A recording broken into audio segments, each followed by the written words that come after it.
wife's on her way. She's driving down with my 4 kids. I don't know why I told you that, but just thought you might want to know. Always 10 seconds into my talk, I'm convinced my fly is down. Nah, we're good. We're good. Yeah, so you get to be my wife and my kids later on. Settle down. Met my wife doing ministry work in Ireland. You call it Ireland. We were on Net Ministries and we flew to Ireland and we got into a big minivan. There were 12 of us and we drove up to the northwest. Never eat soggy west. And when I arrived in Ireland, I recognized 2 things really quickly. The first thing was that I couldn't understand what they were saying. We should be there. What? Take it there, go around the old chapel, kick the ball 3 meters. Is that words or sounds? I don't know what. Second thing I understood, man, is they use language differently to like Americans and Australians. So like if you go to Ireland, they'll say, "What's the crack?" And you're supposed to say, "Not much." Crack is a Gaelic word for fun. I didn't know that. What's the crack? I don't know what that means. So we go to this retreat. We're about to lead it, and my wife goes up to these girls in the corner to chat with them. We would always chat with the teens before a retreat. You want to make them like you before you tell them about Jesus, So my wife, she wasn't my wife at the time, but I was working on it, She goes up and she's chatting with these little Irish girls. Not little, they were normal size. They're about 15, And one of the girls looks at my wife and she says, "Is there going to be any crack on the retreat today?" Cameron thought they meant cocaine. So she said, "No. It's definitely not going to be any crack on the retreat today." And the girl looked at her and she said, "But you guys seem like you're full of crack."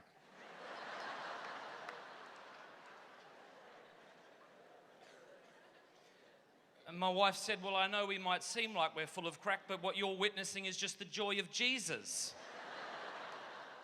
So say no to drugs." And at this point, one of the girls caught onto the confusion and she looked at my wife and she said, "Oh no, crack is fun." "No, it's not. It's not bloody fun. Stop it." It's a true story. She said, I know it might seem like fun now, but later on it'll get you, Stop it. And it would seem like there was nothing these sweet little Irish girls could have said to my wife to convince her that she didn't know what they meant. And I think that sometimes that's true of all of us. We hear words so often, or we say things so many times that we don't really know what we're saying, and we don't really hear things the way we should when they're said to us. So if you said to me, "Matt, God loves you," and I was like, "Yeah, sweet," I don't know if I know what that means, We talk about Jesus and faith and the prodigal son and things like that, and we're like, "Yeah, totally." But I don't know if we know what they mean. It's sort of like my son, who's one of the coolest kids in the world. He was in the back seat and we were driving, and he said, "Dad, if you say the word wallet a lot of times, eventually it doesn't sound like a word anymore." He's a very weird kid. But later on, you're going to try it when you're on your own. Wallet, wallet, wallet, wallet, wallet, wallet, wallet, wallet. There's no bloody way that's a word. Wallet, no way, it's a sound. So I know during this conference, people have said things like God loves you and Jesus exists and these sorts of things, and I'm not sure if they're resonating. I don't know if they did with me. I was raised in a Catholic family, but I didn't really buy into it. I'm not sure the people around me bought into it as well, because people would say things like prayer's really important, but then they didn't pray. Or they'd say you should save sex till marriage, and then some people said, "But do whatever feels good." I'm like, "Oh, I'll choose that one, thank you," Or some people would say hell exists, and other people would say, "No, it doesn't." I went, "Oh, well, that one," I used to say that I rejected the faith of my childhood, but I'm not sure that's true, because in order to reject something, don't you have to first own it first? And I'm not sure I did. I would go to Mass week after week, but I wasn't interested. I was quite bored, and everyone else around me seemed bored. And when I was about 13, I decided God probably doesn't exist. Now, when I was 13, the word atheist hadn't yet become a shorthand way of saying I'm more intelligent than you, as it apparently does today. If it had of, maybe I would have said I was one, but at the time it didn't have that connotation. I just thought, I'm agnostic. I don't know if God exists. I thought maybe God is like, it's like, who doesn't want to believe in a metaphysical sugar daddy up in the clouds? If you just don't masturbate, he'll give you a theme park when you're dead.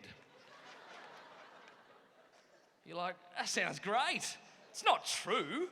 I used to believe in Father Christmas. You called him Santa Claus. They lied to me about that as well, And around December, I was happier and more moral. I thought, I don't want to believe in God if God doesn't exist.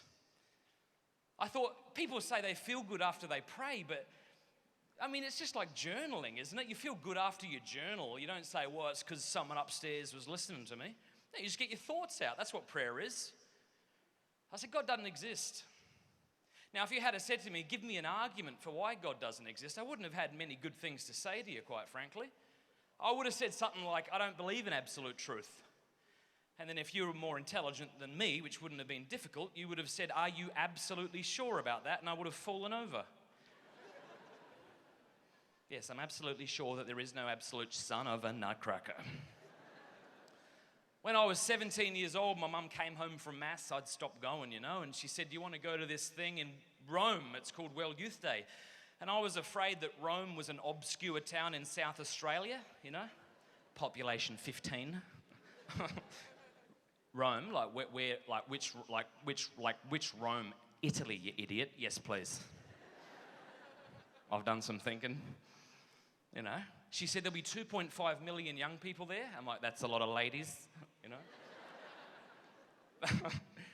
No lady ever talked to me ever, so it wasn't a problem, It's pretty weird. Still am. Somehow I made one of them marry me. It was the best. My mum's like, the Pope will be there. And I'm like, that's fine. He can come.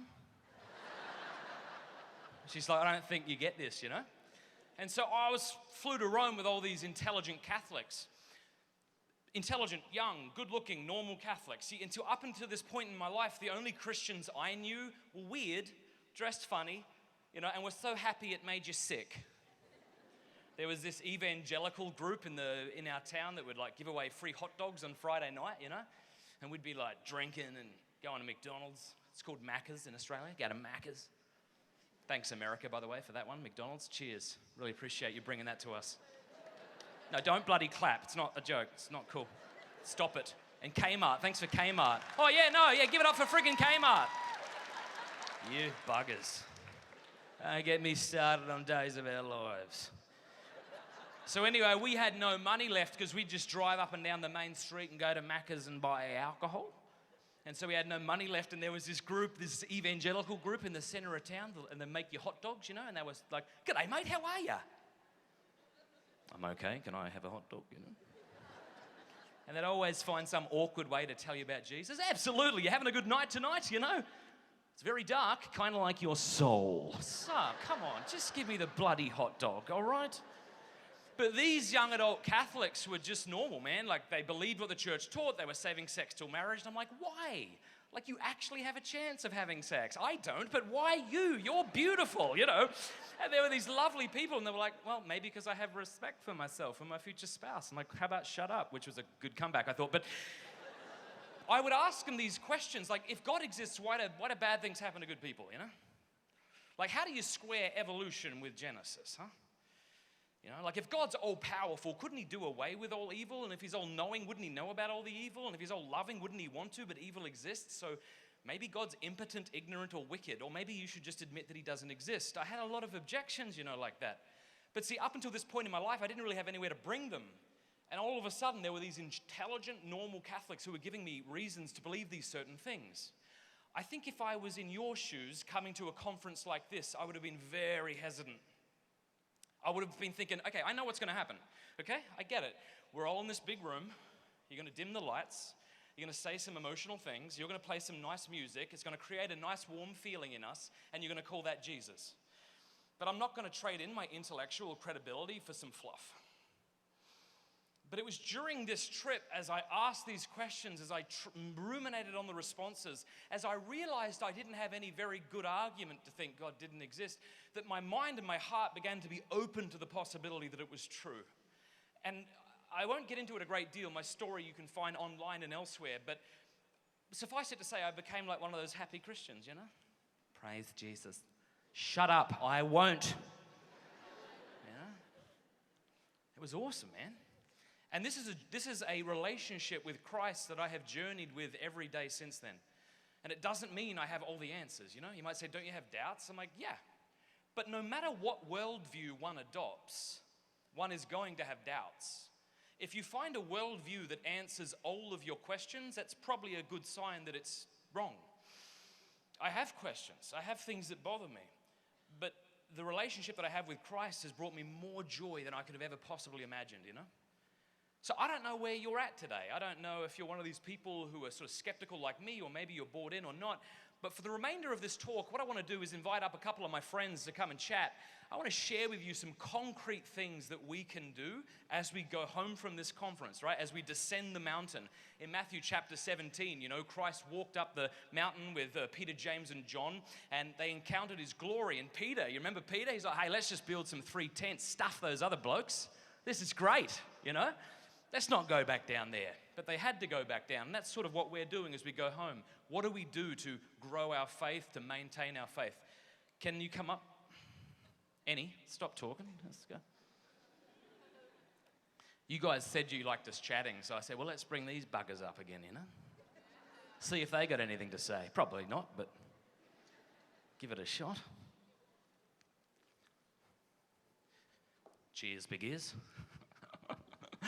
In Australia, you say, cheers, big ears, and someone says, same goes, big nose. And then you say inappropriate things after that, which I won't repeat, but let's...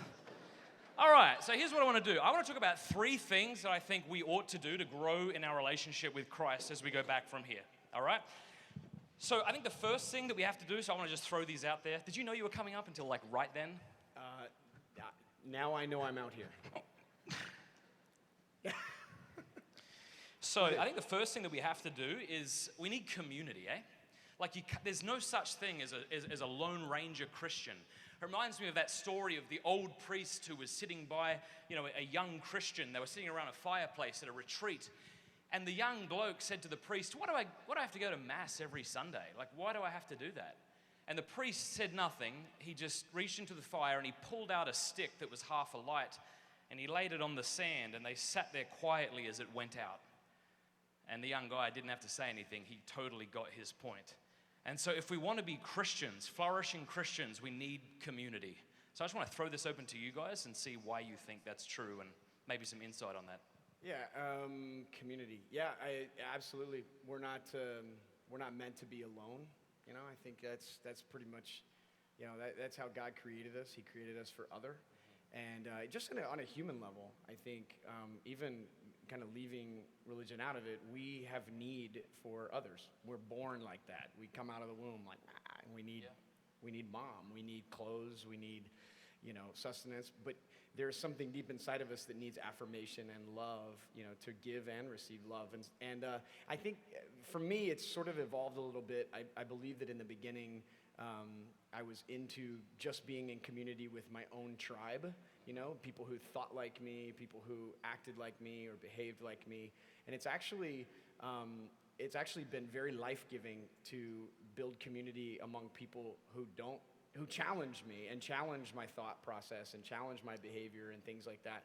That's actually been really beneficial. And you know, I like to eat. I know I might not look like it, but like I love food, and I really believe that the table, the common table with people of all different, you know, backgrounds and heritages and thought processes coming around the table is one of the most powerful things that we can do weekly. So we really have adopted that piece. Like, come around the table with people. That it's easy. We don't have to sit around and have a Bible study. Yeah. You know, like to build community, you don't have to have a Bible study. You know, I tell young adults all the time, get a keg and a kickball. Like, unless you're underage. Yeah, not you.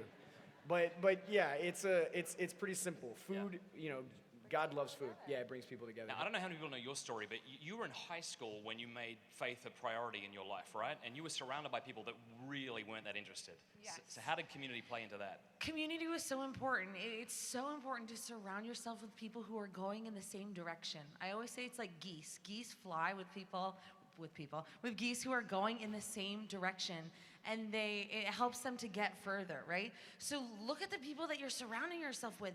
Are they leading me to good things and leading me in a direction that I want to go? And so that aspect of community was very challenging for me to kind of work out in my college life, to look at people.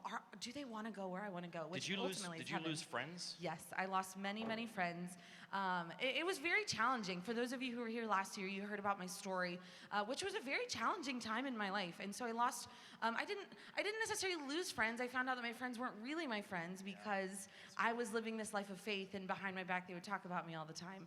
So I had to find people who really loved me for who I am and who I'm trying to be in Jesus Christ. Was there ever a temptation just to go back and just kind of leave Christianity on the back burner and not take it so seriously? And just Never. Okay. Because I knew who Jesus Christ was, and I knew who Jesus Christ wanted me to be. I was very, very convicted of that. And I made that decision to stand on my 2 feet. I said, I don't want to be swayed in another direction. My faith is very, very important to me, and I'm going to hold on to that. End of story. All right, I think just the last thing, I mean, there's so many things we could say. Thanks, Emily. I lost friends. I remember walking home from high school one day, and a good friend of mine, she said, Matt, you got to stop all this Jesus stuff. Everyone thinks you're weird. I said, well, they thought I was weird before, but now I'm happy. Yeah. You know, I don't care, you know?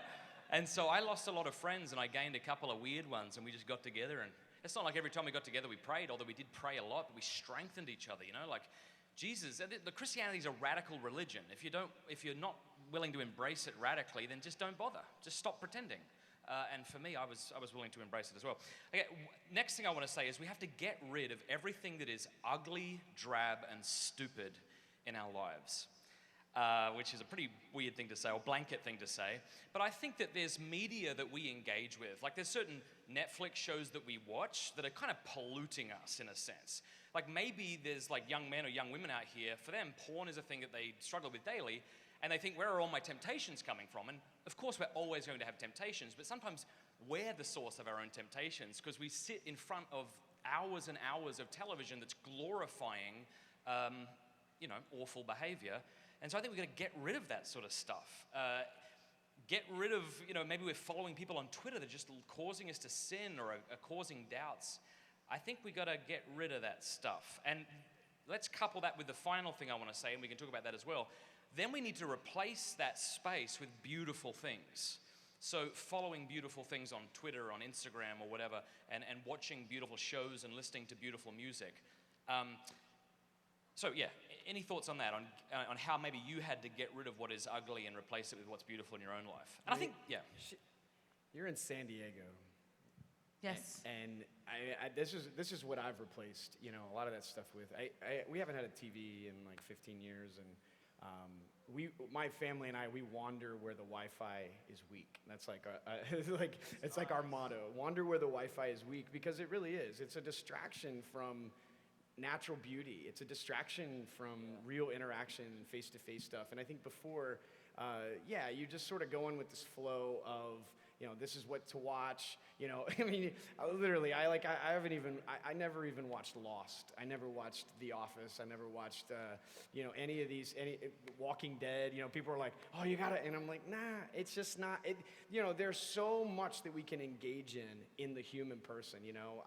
I love travel, but the best travel that I have found is to travel into the human heart. Like you guys, my friends, I love hearing about your life. I love hearing about your family life. Those are the things that I sort of have replaced. And I remember the day, like y'all, when you lost friends. I lost a ton of friends. I was in a fraternity, I stupidly went Greek, and my freshman year before I went to Franciscan.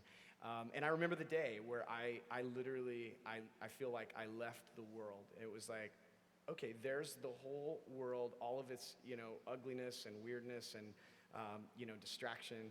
And I'm turning this way. And once I did, God revealed to me so many things that I was missing, like sunsets and sunrise and coffee.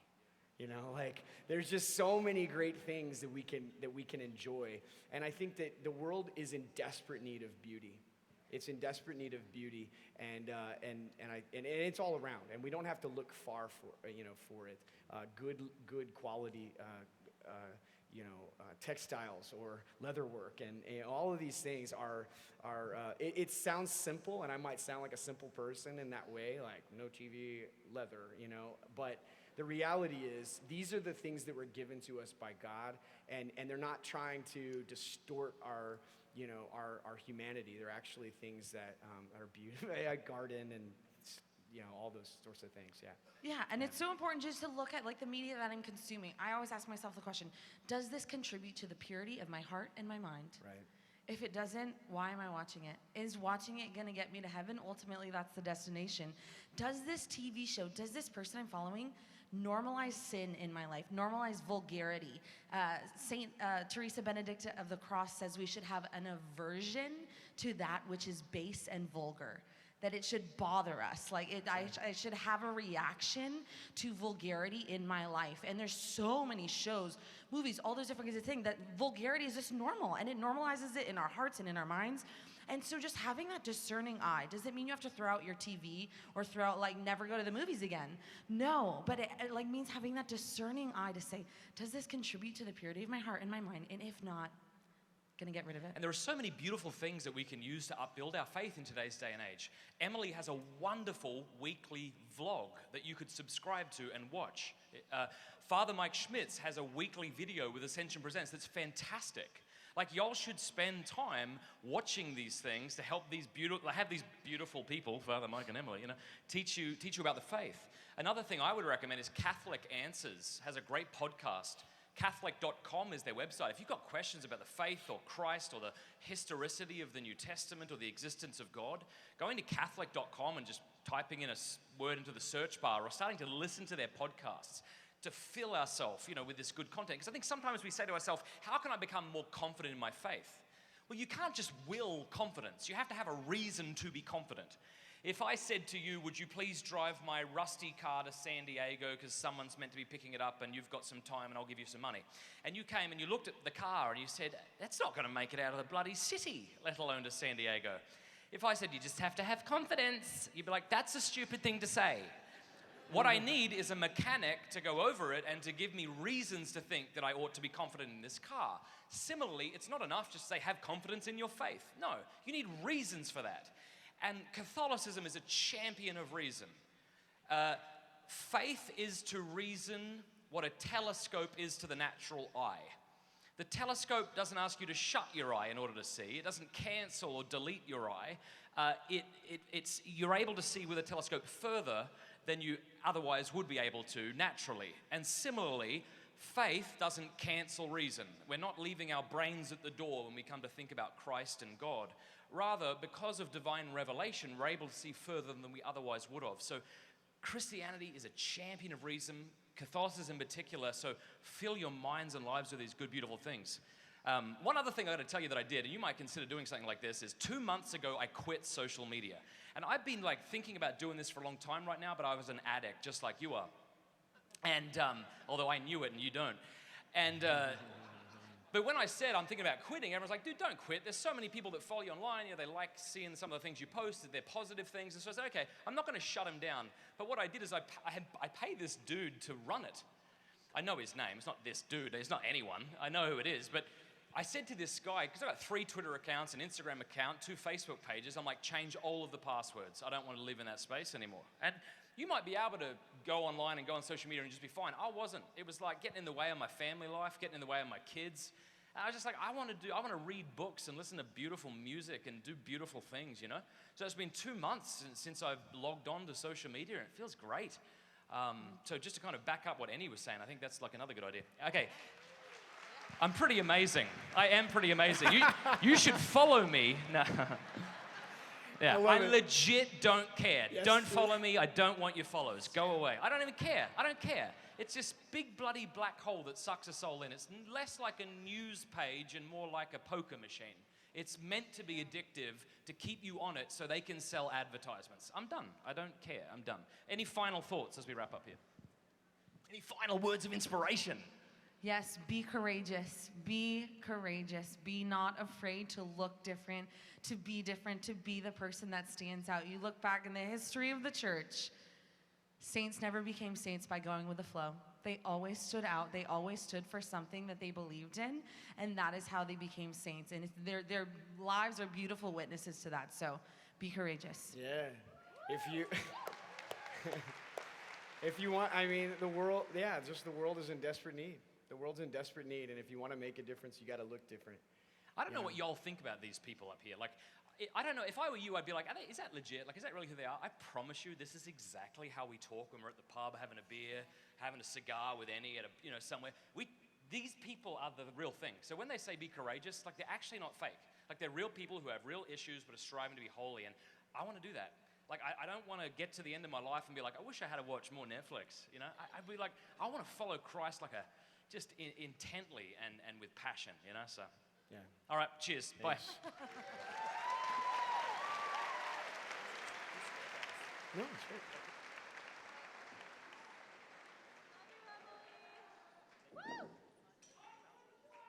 Are they giving them out? Yeah.